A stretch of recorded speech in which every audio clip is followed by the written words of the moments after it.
অবশ্যই ইলামিত্র। ইতিহাস শুধু বইয়ের পাতায় সীমাবদ্ধ নয়, কিছু ইতিহাস বেঁচে থাকে মানুষের স্মৃতিতে, মাটির গন্ধে আর সময়ের নীরব সাক্ষ্যে। আজ আমরা চলে এসেছি নাচলে, তেভাগা আন্দোলনের এক জীবন্ত স্মৃতির কাছে। আজকের ভিডিওতে আমরা ঘুরে দেখব সংগ্রামী নেত্রী ইলামিত্রের স্মৃতি সংগ্রহশালা। চলুন শুরু করা যাক আজকের যাত্রা। এই কি অবস্থা সবার, ভালো আছেন সবাই? আমরা হচ্ছে আজকে ঈদের প্রথম দিন, মানে ঈদের দিন, ঠিক আছে, ঈদের দিন বিকেলে আমরা বের হয়েছি ইলামিত্রের উদ্দেশ্যে।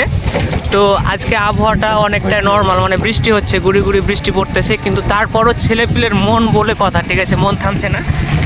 আমরা হচ্ছে এখন মানে যাচ্ছি ইলামিত্র, ঠিক আছে। এখন বর্তমানে আছি আমরা দোগাছি বাজার পার করে, যে আপনার খাড়িটা আছে, খাড়ির এখানে কিন্তু হালকা হালকা বৃষ্টি হচ্ছে। আর আমাদের কিন্তু ড্রাইভার ভাইয়া সোহাগ ভাইয়া আছে, সোহাগ কিন্তু অলরাউন্ডার, ঠিক আছে। আর এই যে মুন্না ভাই আছে আজকে আমাদের সঙ্গে, তারপরে নাইম আছে, নাইম তো ভাইরাল, একজন কমেন্ট করছে নাইম ভাইরাল। সাজিদ ভাই আছে, নাইম ভাই সালাম দিয়েছে, আপনার সব উত্তর দিন। আর এখানে আছে কি আকাশ, এখানে আছে অন্তর, আর ওখানে আছে সুফিয়ান, ঠিক আছে। তো আমরা দেখি কতক্ষণ লাগে যেতে, এখন অলরেডি প্রায় 4টা বেজে গেছে, ঠিক আছে। আর ইলামিত্র আমরা জীবনেও কোনো দিন যাইনি, আমরা নাম শুনেছি আমাদের এলাকা থেকে কাছে। তো আমরা ইলামিত্র যাওয়া অবধি আমাদের সঙ্গে থাকবো। আমি এখন বর্তমানে দাঁড়িয়ে আছি ইলামিত্রর গেটে। কৃষক জমিতে কাজ করত, ফসল ফলাতো, কিন্তু ফসল তাদের থাকতো না। মাটি তাদের, ঘাম তাদের, কষ্ট তাদের।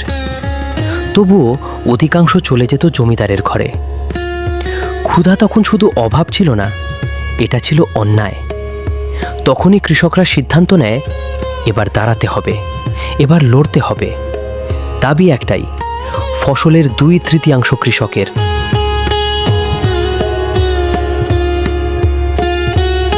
ঠিক তখনই সবাইকে অবাক করে দিয়ে সামনে আসেন একজন নারী, রাজ পরিবারের মেয়ে, উচ্চশিক্ষিত, সম্মানিত। তবুও তিনি বেছে নিলেন গ্রামের পথ, সাধারণ মানুষের জীবন। সুতি শাড়ি পরে গ্রাম থেকে গ্রামে হাঁটলেন তিনি। মানুষ তাকে নেতা বলেনি, মানুষ তাকে মা বলেছিল, রানী মা, ইলামিত্র। আজ নাচলে দাঁড়িয়ে আছে একটি স্মৃতি সংগ্রহশালা, নীরব, শান্ত, কিন্তু এই নীরবতার মধ্যেই লুকিয়ে আছে ইতিহাস। দেয়ালের ছবিগুলো, পুরনো জিনিসগুলো, সব যেন এখনো কথা বলে, মনে করিয়ে দেয় স্বাধীনতা কখনো সহজে আসে না। এখন দেখতে পাচ্ছেন আমার চুলের অবস্থা, মানে ভিজে একাকার অবস্থা হয়ে গেছে। তো এর হচ্ছে দোতলা জায়গা, ওইটা কিন্তু মাটির বাড়ি, ঠিক আছে। এই যে দেখতে হ্যাঁ, তো দেখি বাইরের দিকে আর কি কি আছে। ইতিহাস শুধু বইয়ে নয়, এই ইতিহাস বেঁচে আছে নাচলের মানুষের স্মৃতিতে।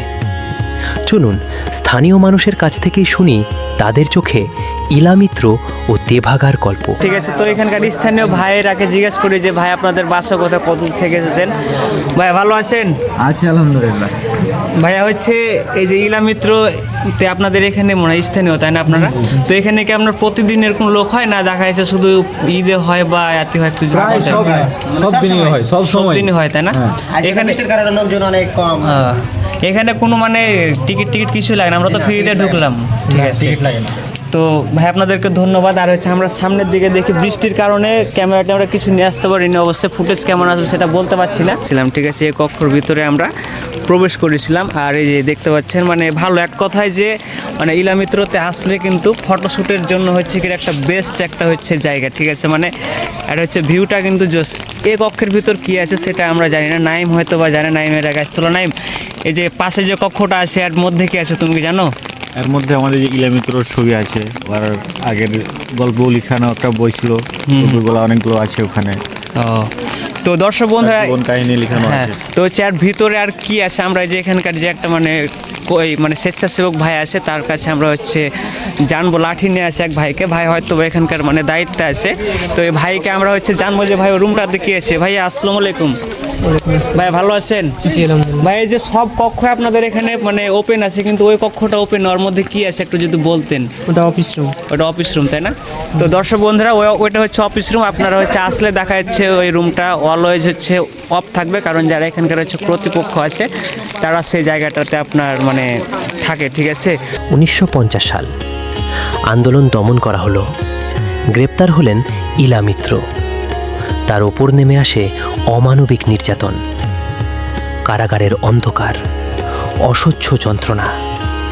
তবুও তিনি হার মানেননি, কারণ এই লড়াই শুধু ভাতের জন্য ছিল না, এই লড়াই ছিল মানুষের মর্যাদার জন্য। দর্শক বন্ধুরা, আমরা কিন্তু আরেকটি ঘরে প্রবেশ করেছি। অলরেডি 2টা ঘর আপনাদেরকে দেখানো শেষ। এখন যেটা হচ্ছে মেন ঘর, এখানে আপনার বিভিন্ন ধরনের বই আছে। আজ নাচন শান্ত, সময় বদলেছে, কিন্তু ইতিহাস হারায়নি। এই মাটির ভেতরে আজও বেঁচে আছে একজন নারীর সাহস। ইলা মিত্র প্রমাণ করে গেছেন একজন মানুষই হাজার মানুষের আশা হতে পারে। একটি সাহস, একটি আন্দোলন, একটি ইতিহাস তৈরি করতে পারে।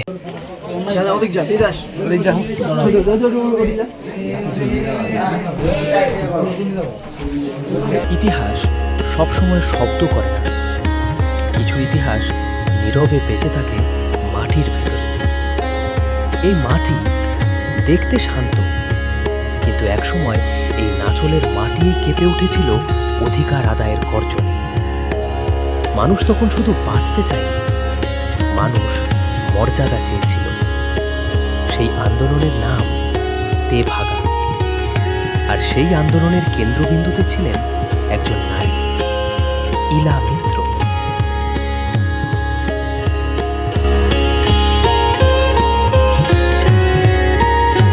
তো অবশ্যই আপনারা আমাদের ফেসবুক পেজটি ফলো দিয়ে সবাই সঙ্গে থাকুন।